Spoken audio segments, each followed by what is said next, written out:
What I say is that it is not about integration. It is not, the issue is not segregation. The issue is congregation. It means aggregating. What it is called functional pluralism, which means we are not trying to integrate, we're not trying to segregate. No other group comes here and says, I want to integrate and segregate. What they're saying is that if I come together and concentrate as a people, concentrate my power and my wealth and my resources, I can compete. That's what they're talking about.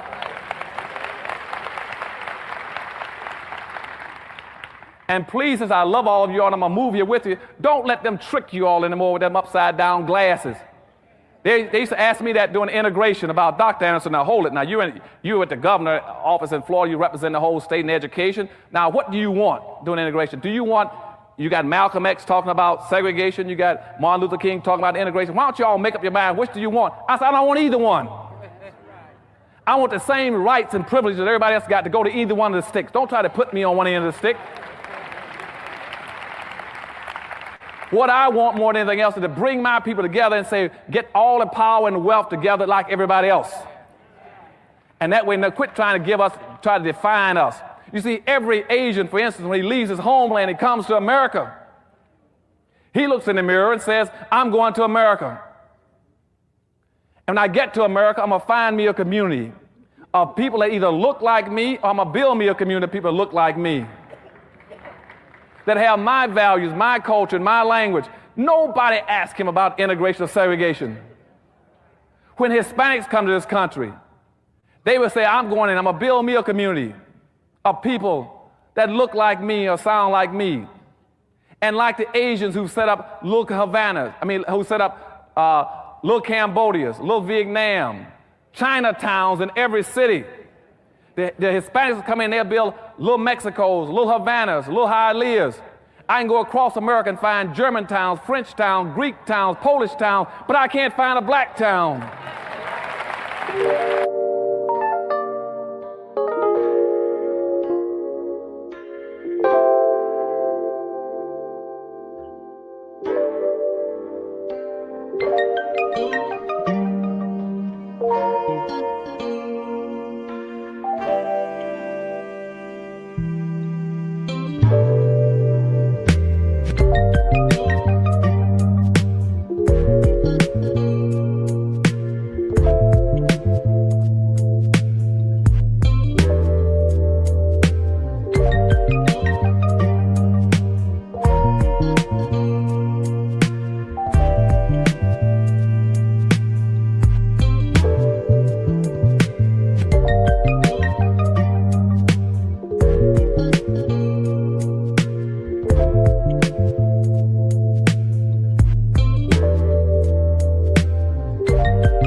What's good, y'all? Leading live streams. We back. How you guys doing? Welcome to another live stream.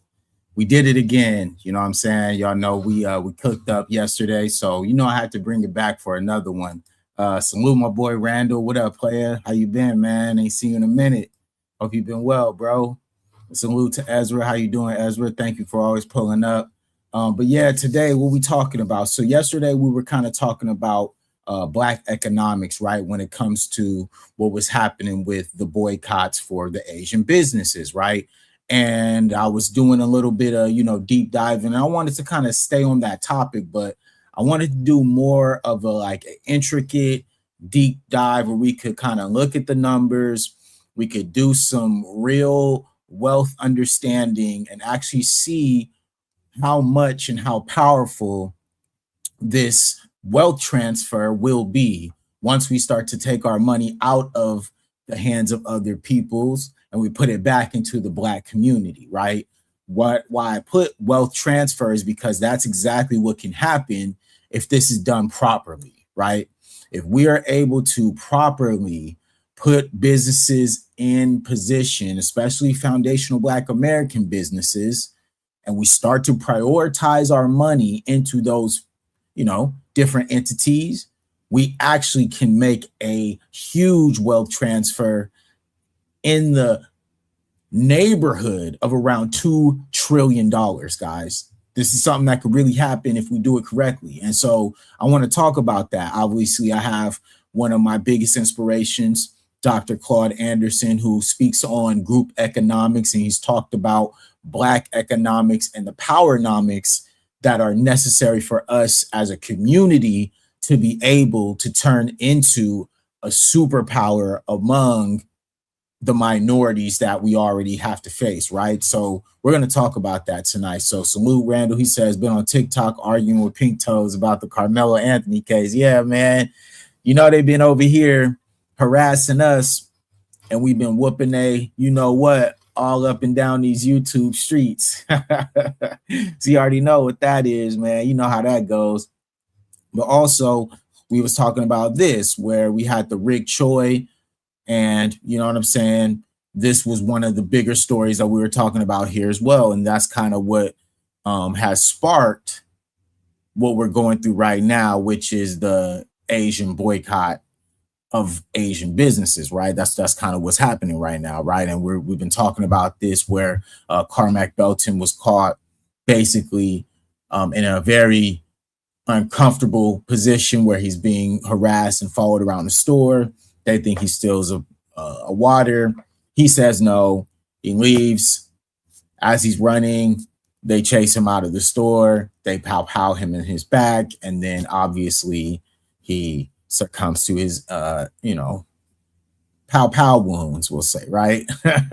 So we also talked about where you had Latasha Harlins, who was out here in LA, and I talked to people about specifically how that was one of the biggest sparks for the LA riots, right? And the Rodney King riots as well. Rodney King, obviously, we know there was a video that was caught by a witness, right, who saw him getting, brutally beat by the police, right? And this was in the 1990s. So there was a strong history of what was going on between the Black community and the Asian community. There's been a documented history, so to speak. And so obviously this has now shifted a lot of people's mentalities and kind of what they wanted to spend their money, right? And justifiably so. We've been definitely supporting a lot of their businesses, specifically, when it comes to the liquor stores, the beauty supplies, the nail shops, the spas, we could keep going, right? And I think Randall said he worked at a Chinese restaurant. They don't mess with Black people. Yeah, man, it's unfortunate, because we've definitely, all started to kind of share those stories, right, of the different prejudices that a lot of them have faced. A lot of us, our people in general, have faced when we have, patronized their businesses. So a thing for me was today, I wanted to kind of talk about that, right? So as we had that happen, right, with Mr. Chow and Carmack Belton and, kind of the history of that, right? We had that happen, right? So then this happens. Everybody's talking about it. It's going viral. There's many people who are raising awareness about the injustices that was done to him. Rick Child's able to walk, has no justice, right? So then it kind of leads into people talking about, okay, we're going to a complete blackout. We're going to start shifting our money out of their community and start supporting Black communities, Black-owned businesses, because obviously it's at our best interest. Yes, zero accountability. That's right. So all this happened and none of the community took accountability for this. So naturally, a lot of people said, okay, bet, like we're going to go ahead and do what you got to do. Yeah, so then you had, let me take this down. You have people like this coming out. Boycott right? Asian businesses. Please do. We'll get rid of the Chinese takeout, the dry cleaners, the laundromats. Let's get rid of the liquor stores as well. Get rid of the Jordans you guys wear, the Nikes you wear, the shower caps, the Hondas, the Hyundais, all your car electricians. the electronics in your house, the Sony, the TV system, your sound system, the microphones that you guys use to rap and speak about awareness for the black culture and the hip hop culture. Where do you think that's made in? That's made all in Asia. And here's another thing for you guys. You guys want us to leave the neighborhood so bad? Oh, Asian people are in our neighborhoods? We're in white neighborhoods. We have our own Chinatown. We have our own Koreatown. You think we really need you guys to benefit off and make money? A lot of us do go to college as well. You're being outworked by immigrants who barely speak English. And you're not embarrassed? Go to the bank, start your own businesses, and deal with your own people. I want to see your own women get on their hands and knees and do pedicures and manicures and deal with nasty. All right, so that video goes viral, right? We're just going down the timeline, right? Just so that we don't ever get this confused, you know, because a lot of people are trying to gaslight Black Americans now. They're trying to make it seem like we're the ones who are on the attack. They're trying to make it seem like we're the ones who are racist and anti-Asian. Meanwhile, we're the ones who are getting attacked in the entire scenario, right? Because, like I mentioned, it's all historical. It is all historical. Okay? We're going down a timeline here. Yes, as we're going down a timeline, right? So we're not going to miss any details when they're trying to gaslight us, okay? Like I told you guys, started from right here, and we will not forget where it started. Rick Chow, okay? And his actions that mirrored a scenario that already happened in the past with Miss Latasha Harlins. Okay, we're staying focused here. We're on the timeline, right? So boom, like I said, this happens. Everybody's talking about it. It goes viral. Then we start to say, okay, let's make sure we start redirecting our money. Let's get out of their businesses. Let's put it in our businesses, right? That's kind of where we're going, right? So boom, like I mentioned, then this guy comes out. Attitudes, right? Okay? Please boycott Asian business. Right? I'm gonna mute him, but I'm gonna let him go. But this guy comes out, right? Then he goes out, he's doing what he does, saying whatever he says. And like you guys mentioned, he immediately takes it down because the backlash was swift. It was the belt of justice, like the belt of justice, pop, pop, pop. Went ahead and took over this dude right here. You know what I'm saying? He has to hold that L. He had to delete all of his social media. He sparks what I consider the last blow for some of these folks, not all of us, but a good amount of us, to understand what's at fault here, right? And what we need to be thinking about. And mind you, it always comes down to dollars and cents, right? It always comes down to dollars and cents. Exactly. Right? Run now. Stand on it, brother. Stand on it. You had a lot to say about a lot of things that you don't even know anything about. How you gonna bring up a microphone and a Black American man invented the microphone? How are you gonna talk about dry cleaners when Black Americans invented the process of dry cleaning? And guess what? A Black American woman introduced and created the ironing board. The nerve of these uneducated fools. You know what I'm saying? Uneducated fools, man. Y'all, if y'all listen to the Isley Brothers, you know what I mean when I'm talking about these uneducated fools. He got on here saying all that stuff, not understanding the real history. Okay? Everything that you mentioned, Black Americans started that. Okay? And now we got to sit up here and you guys trying to gaslight us. Okay, bet. So Black Americans said, all right, what we're going to do then, we're going to focus on our businesses and we're going to start patronizing our businesses. Let's go out here. If we got to drive a little bit further, if we got to make an appointment, if we got to go natural, we'll do that for the greater good of the dollars that need to get made, right? So we're on the timeline, right? Like Miss Ezra said. So now let's continue. We're going to take this ugly guy down and we'll put this beautiful thing up. Okay. So as you guys can see right here, this is, let me put full screen for y'all. This is the power and potential of the Black dollar. And let's read. In 2023, Black-owned businesses in the United States generated over $206 billion in annual revenue. At the same time, Black consumers 1.6 to 1.7 trillion in spending power rank yet among a only small fraction of the wealth that stays within the Black community. Now, as you'll see, you have a chart of the Black American economy in comparison to entire countries. Okay? As you can see, we are doing much better as a Black American spending bloc than Mexico, Indonesia, the Netherlands, Saudi Arabia, and Switzerland. All right?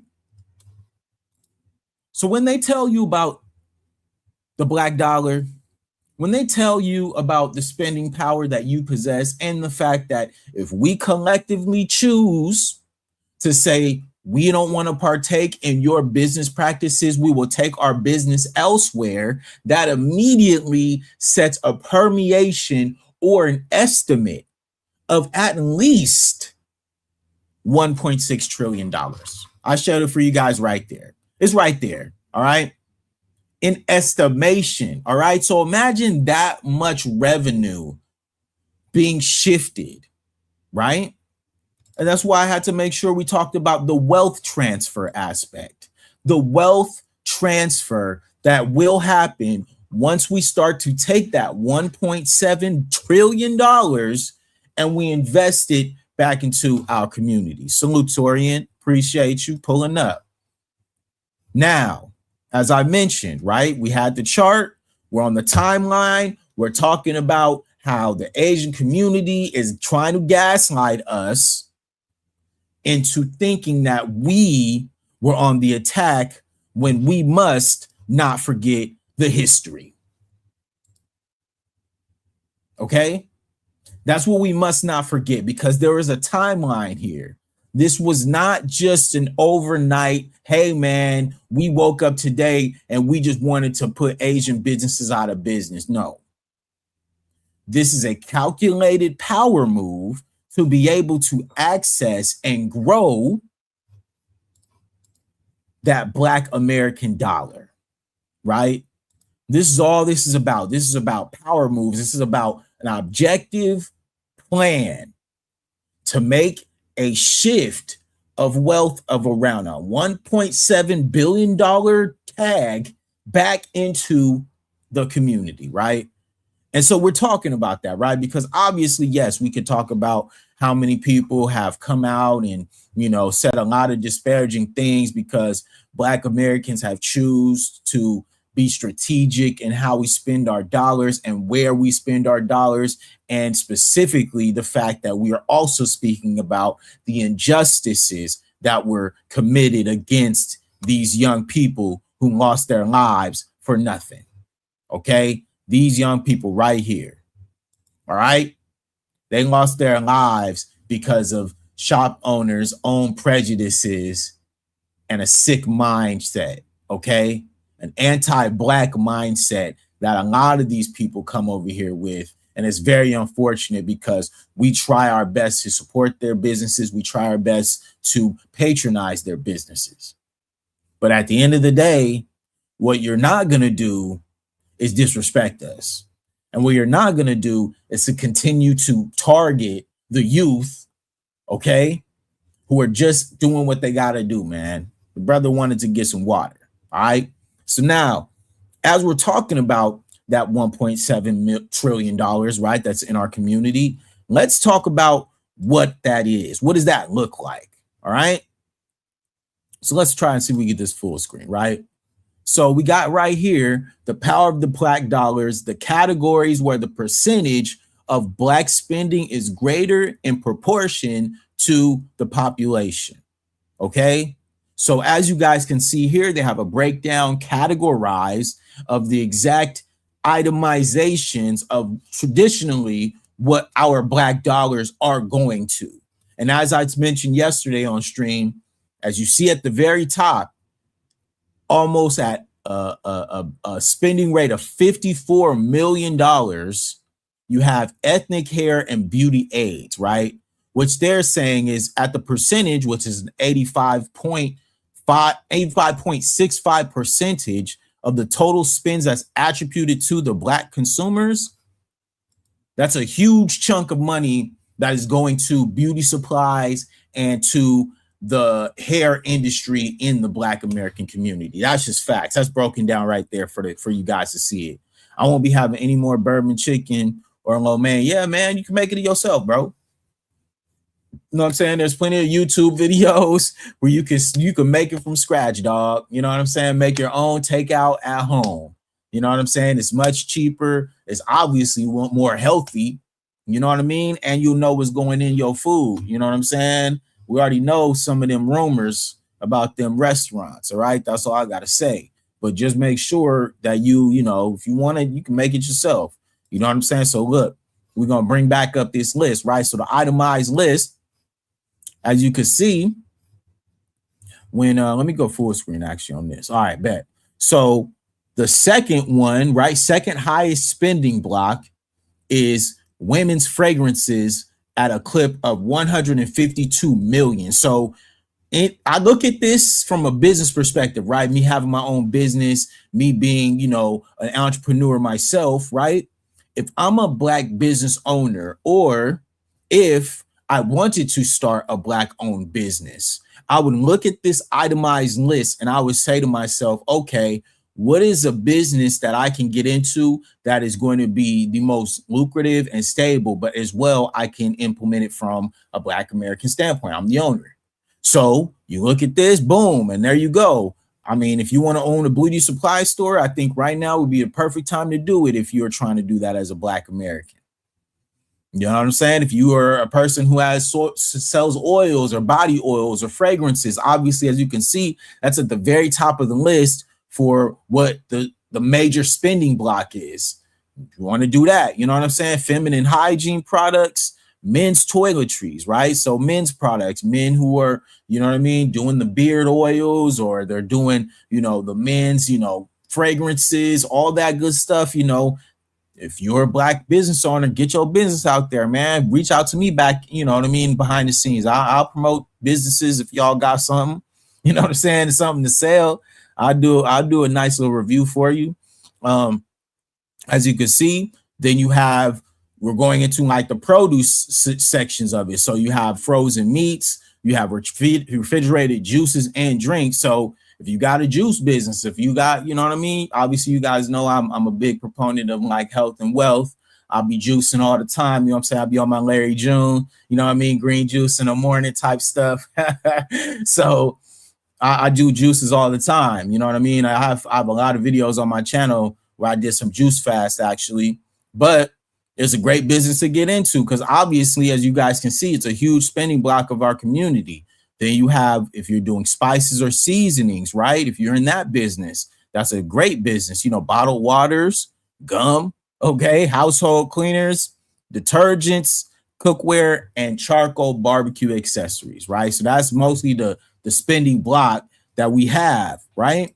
And so, like I mentioned, like if I'm a business owner, if I'm trying to, you know, start a business and I'm looking at the fact that we have this much spending power in Black America and it's been shifted from our communities into other communities that naturally don't give back to our community, then sure, yeah, we're gonna definitely see kind of how this is, you know, a big proponent to have something that we should really be focused on, you know what I'm saying? And definitely putting a lot of effort into, because obviously there is an encapsulation that we want to create if we're really talking about separating ourselves and being completely independent from this system, right?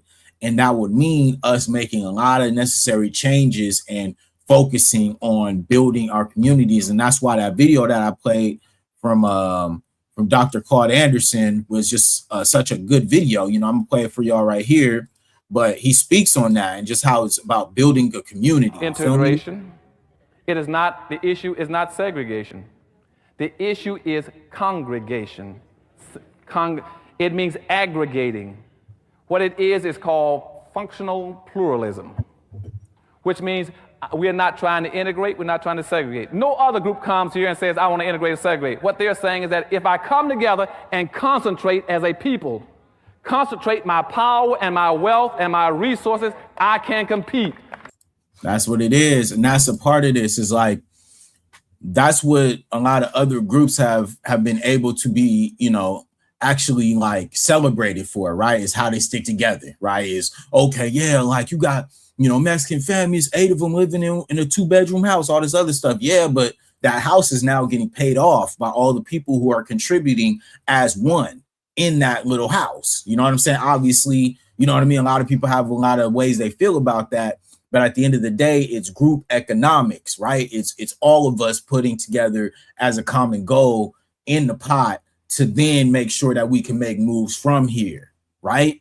And that's one thing about us as Black Americans, like we can now start to build those systems again, because we did have that at one point. You know what I'm saying? Like I mentioned, I come from a great family. Like I don't have any complaints, but obviously, like as you grow older, you know, people pass away, all this other stuff, you know, things change.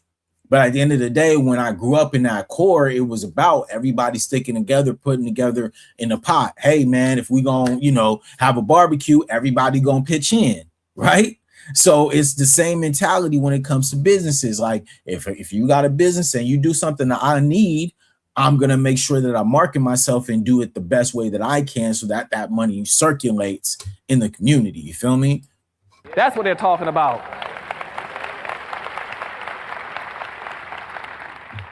And please, since I love all of you all, and I'm gonna move here with you, don't let them trick you all anymore with them upside down glasses. They used to ask me that during integration about Dr. Anderson. Now hold it. Now you at the governor's office in Florida, you represent the whole state in education. Now what do you want during integration? Do you want, you got Malcolm X talking about segregation, you got Martin Luther King talking about integration. Why don't you all make up your mind, which do you want? I said, I don't want either one. I want the same rights and privileges that everybody else got to go to either one of the sticks. Don't try to put me on one end of the stick. What I want more than anything else is to bring my people together and say, get all the power and wealth together like everybody else. And that way, quit trying to give us, try to define us. You see, every Asian, for instance, when he leaves his homeland, he comes to America. He looks in the mirror and says, I'm going to America.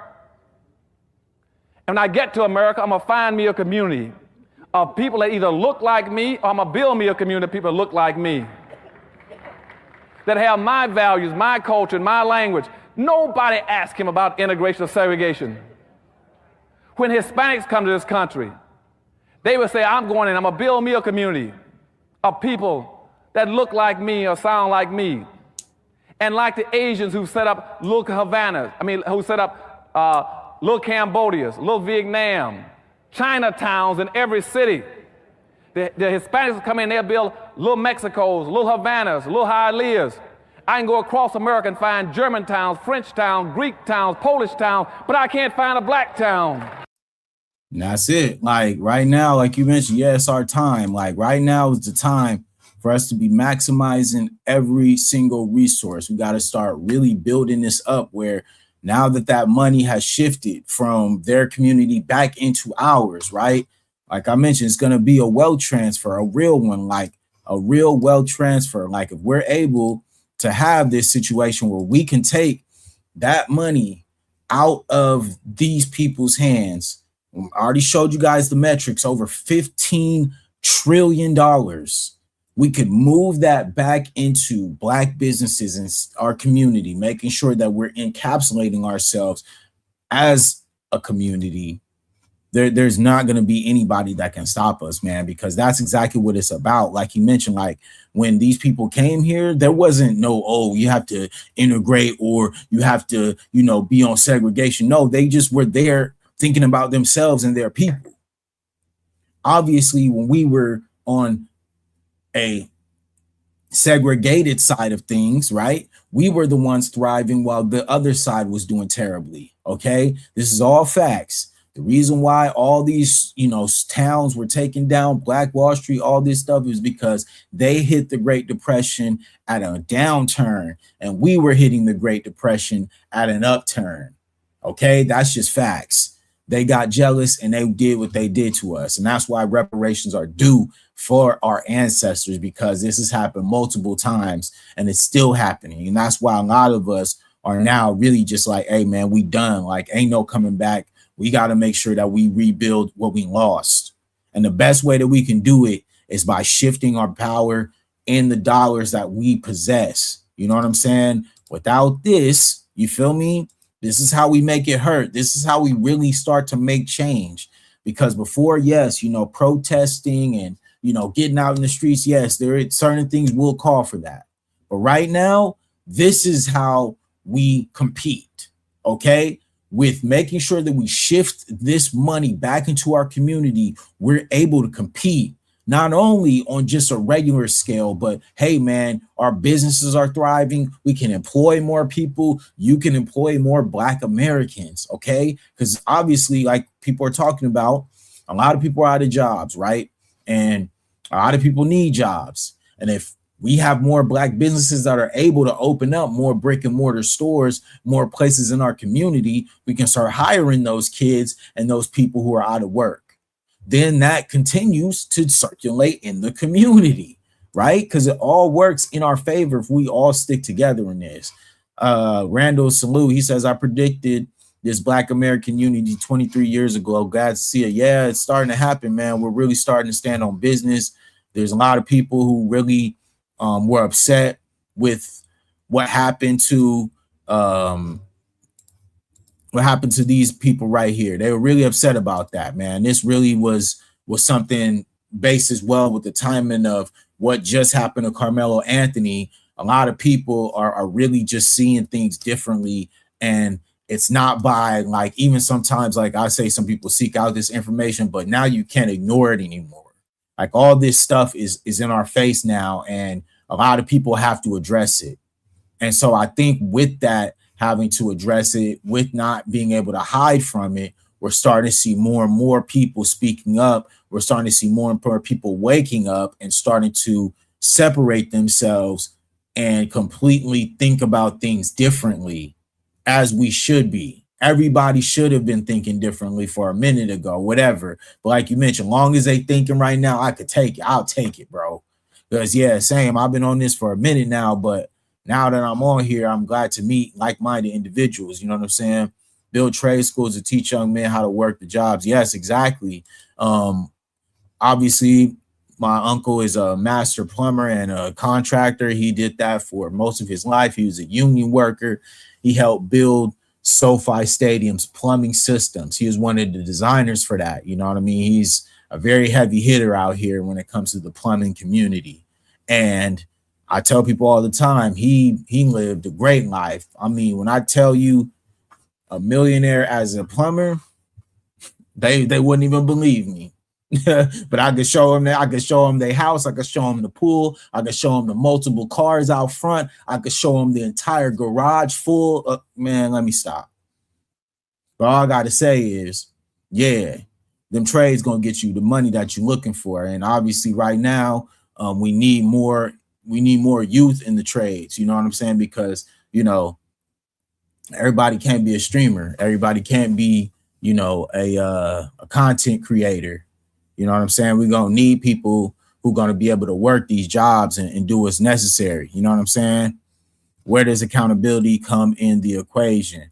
Yeah, I think it comes in when obviously we've been seeing from jump the gaslighting that has happened ever since Black Americans decided that we wanted to make sure that we're focusing our money in places that actually are going to protect us and not hunt us down like dogs and thieves. You feel me? And so I think once that started to happen, we started to see people getting crazy, man. Hold on. Salute to Rodney Rez. He says, for example, no one is stopping Black women from running the weave industry. They don't run the weave industry, sir. I think what happens is they are one of the biggest consumers, right? Obviously, there was a time where Black women were the ones who created the weaves and all that, but that was until everything was co-opted by China, if you understood manufacturing. Now, let me give you a lesson about manufacturing. So in America, we used to have everything that was brick and mortar, made in hand, made in US. That was the big stick, right? We used to have manufacturing here. But obviously, what happened was there was a time when a lot of these people who were owning these corporations started to co-opt that work for cheaper labor and cheaper profit margins and went over to China to get cheaper products and be able to have a bigger margin to resell here. So when that happened, a lot of times you would see, hey, if there was a young lady, right, a young Black American lady who made wigs, that was her thing. She is now being priced out by 3 different beauty supply stores in 3 different locations who can sell the same wig, but an aesthetic version, an authentic version for much cheaper. So now you have a Black American wig creator out of business because they co-opt for the cheaper Chinese alternative. Does that make sense, Johnny Retro? Do you get where I'm coming from, Johnny Retro? If you understand manufacturing, I don't know if you've ever worked in corporate business, but this is what I used to do. I used to work in retail buying and also procurement. All right, so that means supply chain management. All right, these are high level business understandings here. Okay. And when you are started to work in these businesses, you work out here in Los Angeles, where there used to be a huge manufacturing hub during the fashion industry. You understand that all those places eventually closed because they just co-opt to go to China. And then guess what happened to all those people who are working in those manufacturing halls and all those businesses? And could you imagine what happened to them? Black women don't want to get their nails done by Black women. That's a lie, Johnny Retro. That's a lie. All right. We've already seen enough videos that have come out and them talking about what has already happened. Okay. They're already talking about they have no problem with that. That's a lie, Johnny. Come on, brother. Do better, my boy. All right. Solid points, but can we start from scratch? We don't have to start from scratch. Like I just mentioned, there are plenty of Black-owned businesses that are open right now who are taking clients and who are being supported. Now, what I also talked about, I don't know, obviously you're late here, but what I also talked about, let me make sure I pull this up for y'all, is this. I talked about the specific spots that if you did want to start a Black-owned business, this would be the metric that you could use to look at where the density of the Black dollars are spent, right? There's a power of the Black dollars chart that I put together here, right, for you guys so that we could talk about it, right?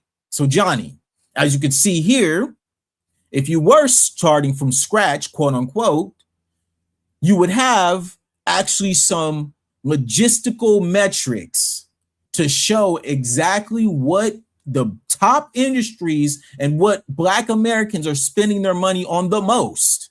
And as you see right at the top of the list, like you were just talking about, ethnic hair and beauty aids. Yeah, if I was a Black person, a Black American like I am, I would open a beauty supply store. Beauty supply stores, they're going to be one of the biggest booming businesses for Black-owned beauty supply stores. If you're a Black owner and you got a beauty supply store, you about to be flooded with business, okay? It's obviously, like I just showed you guys, it's at the top.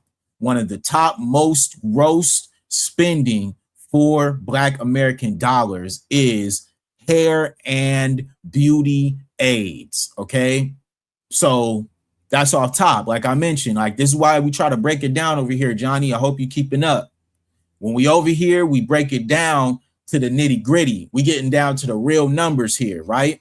So like I mentioned, if I was to start a business today as a Black person and I want other Black people to spend their money with, there is a chart for this, all right? There's also a chart that tells us how much that money would be worth in comparison to entire countries, all right? The entire country of Mexico, just as a spending block, Black Americans are doing those numbers. So that's a lot of money, right? That's a lot of money. That's a good amount of money that can be redirected right back into our community.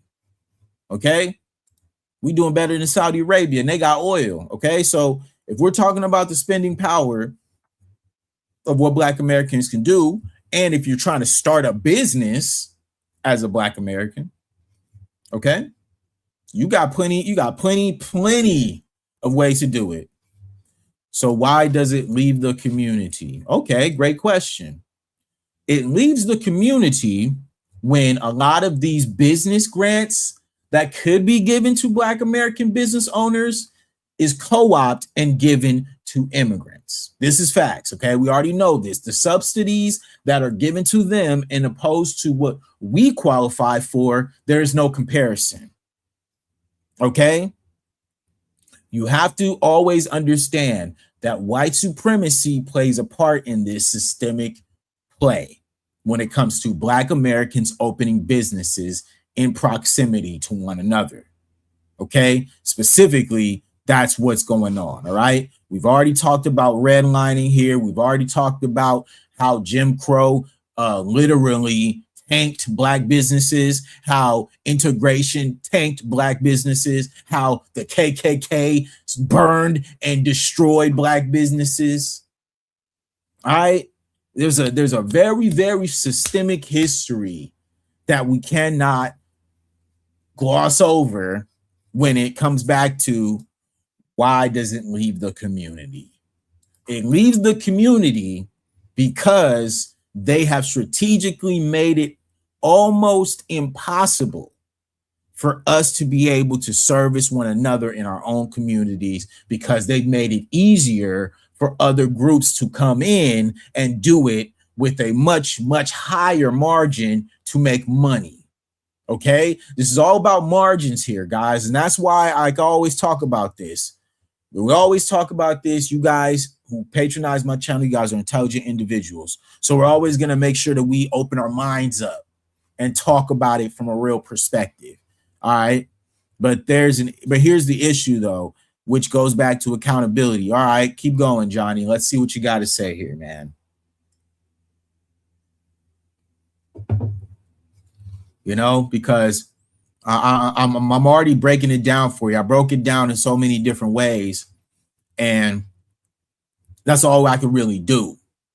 You know what I'm saying? Because it's very important here when we're talking about Black American business and the oversight and the way that we've been able to try to maximize this wealth transfer that will be happening once we start to shift that money out of one community and back into ourselves, right? You never lose when you bet on Black. All right, that's just facts, man. All right, so Johnny says the fruit of Islam keeps the dollar in the community, so it's a culture issue. Yeah, I mean, obviously, that part is what we're talking about here, though, is the fact that there is no going around this, is that, yes, the culture has to shift. We have to shift our culture from constantly putting our dollars elsewhere and putting it back into our community. That is the conversation. We are trying to shift that culture. The Asian Starter Kit was to start biz in Black American communities. Yes, indeed, Ezra, thank you. And that's a key component here, is the fact that they were given specific subsidies for these real estate ventures. All right. They were told, you being an immigrant, you're going to be able to get access to only these specific places, because they didn't want them in their community. This is just facts. They didn't want them in their community. So they sent them in our community. We accepted them, obviously, and we kept it cool. But over time, over generations, you can only keep it cool for so long. So many things can happen to you before you start to feel some type of way. So much history is going to continue to happen without people feeling, hey, man, the time is now. We gotta make sure that we protect ourselves, because this is what's happening to our children. This is what they think of us. This is how they see us. And so whatever we were doing, it wasn't enough. So enough had to be, hey, it's cool. So let's hear Johnny. He says, so what's there to lose by having a Republican mindset? Here's the thing. when I'm talking about these are topics that are higher level than just a political party.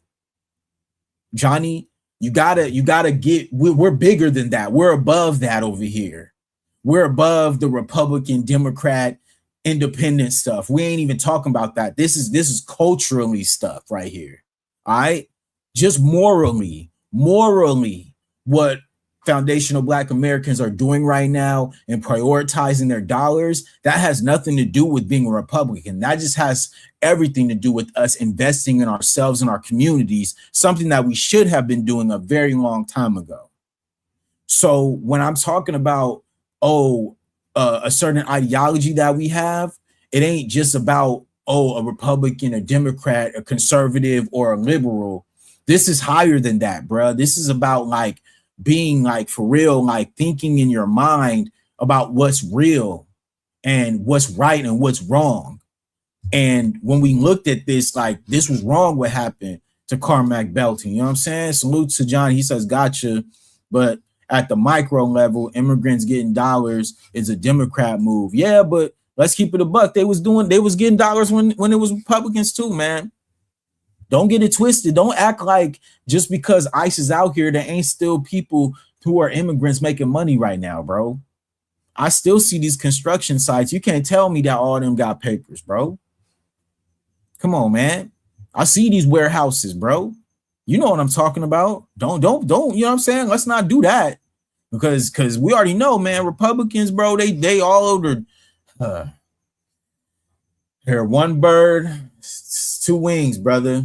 Two wings. They're all in the same team, bro. 100%. Because once we start to understand it's us versus them, like that's why we get so upset as Black Americans when y'all don't listen to us. When we tell y'all like it's bigger than just white folks. It's the elites. It's the elite white folks who are doing this. And y'all just gonna keep letting them do it by getting in the way, talking about this white supremacy crap. All that's doing is getting in the way of us getting at the real enemy. And y'all don't want to listen, bro. That'd be the point. Like, we be really trying to tell people, like, look, man, I know you got a problem with us, but we telling y'all it ain't us. You got to worry about them. You got to worry about Donald Trump. You got to worry about Elon Musk.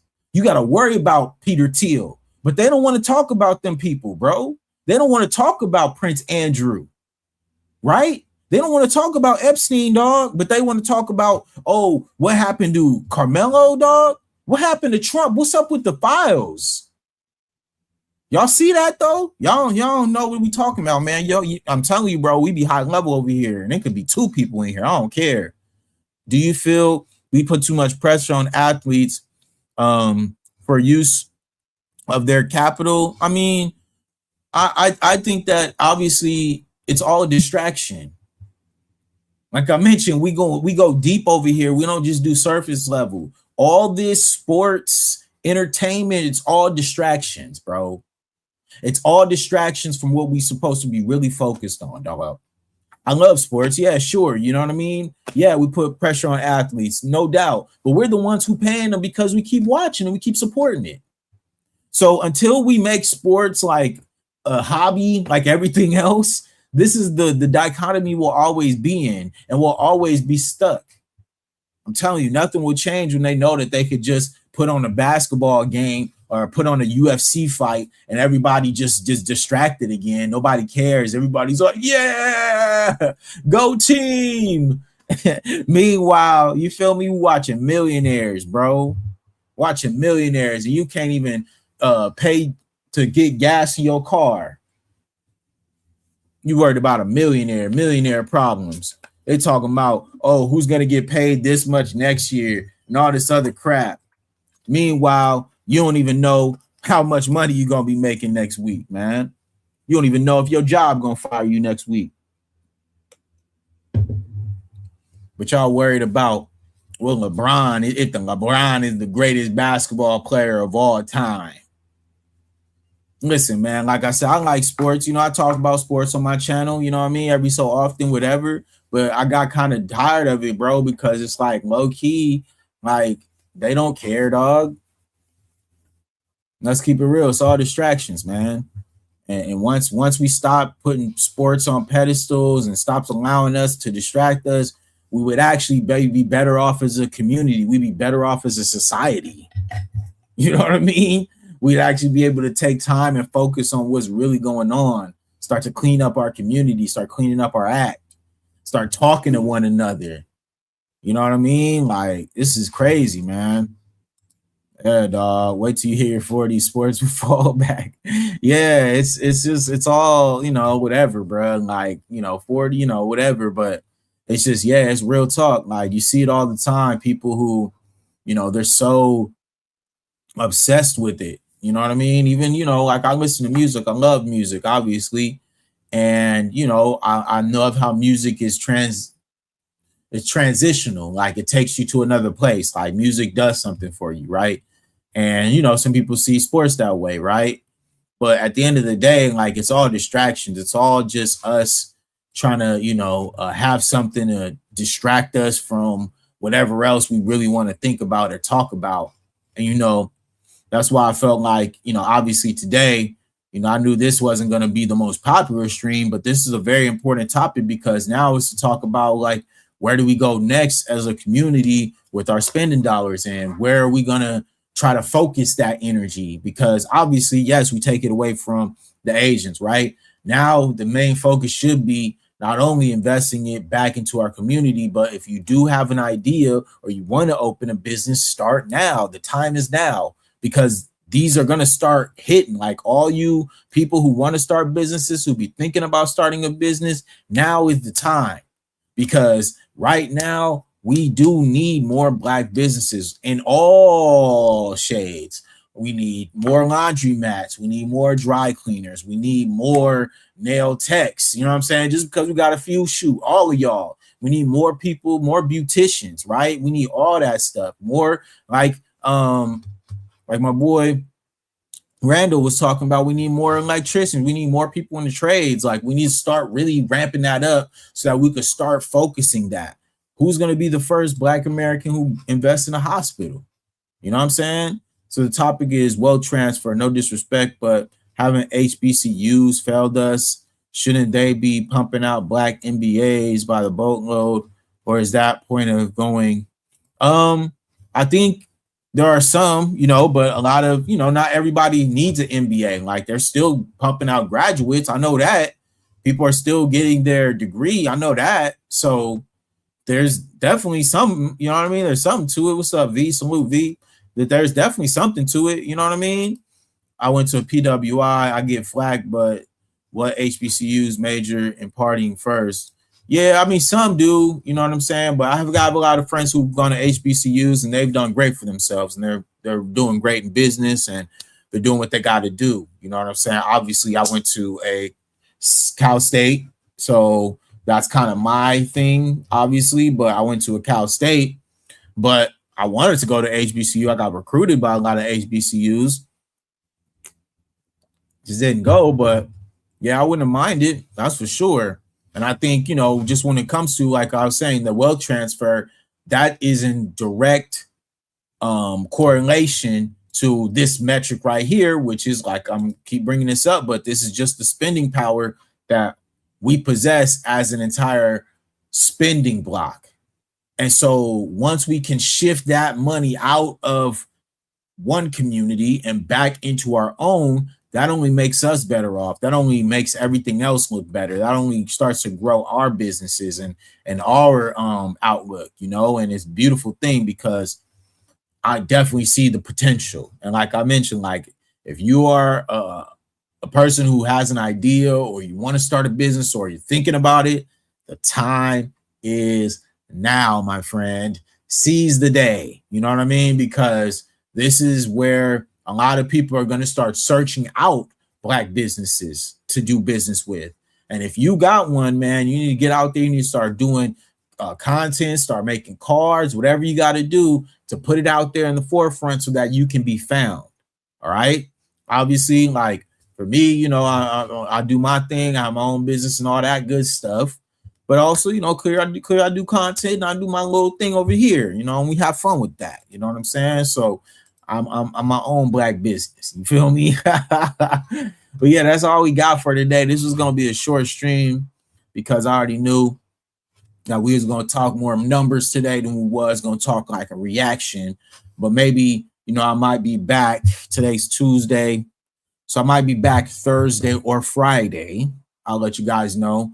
Probably Thursday though. But yeah, I'll probably be back Thursday with something new, some new content. Definitely gonna chop it up about Black Music Month, because this was Black Music Month. So I'm thinking about maybe doing something Black Music Month themed. Just because, I mean, obviously Juneteenth is on Thursday. So yeah, maybe that, you know what I'm saying? We could really figure something out. You know what I mean? I'm gonna let y'all know, but I appreciate y'all pulling up, man. Make sure you guys like the video. Make sure you subscribe to the channel, man. I noticed that right now, you know, everybody's kind of pushing the line, but we got to make sure y'all, make sure y'all masters and ownership. Yeah, man, we could definitely chop that up tomorrow. I mean, on Thursday or Friday, yeah, because I definitely want to chop it up on some music type of time for that, for Black Music Month in June. Like I said, Juneteenth is this week. So I feel like maybe I could do a little Juneteenth themed historical, you know, we could talk, you know what I'm saying, and listen to some good music, and I'll bring some, you know, some vibes for y'all. You know, I get up in the archives and let you guys hear some, you know what I'm saying? We'll vibe out.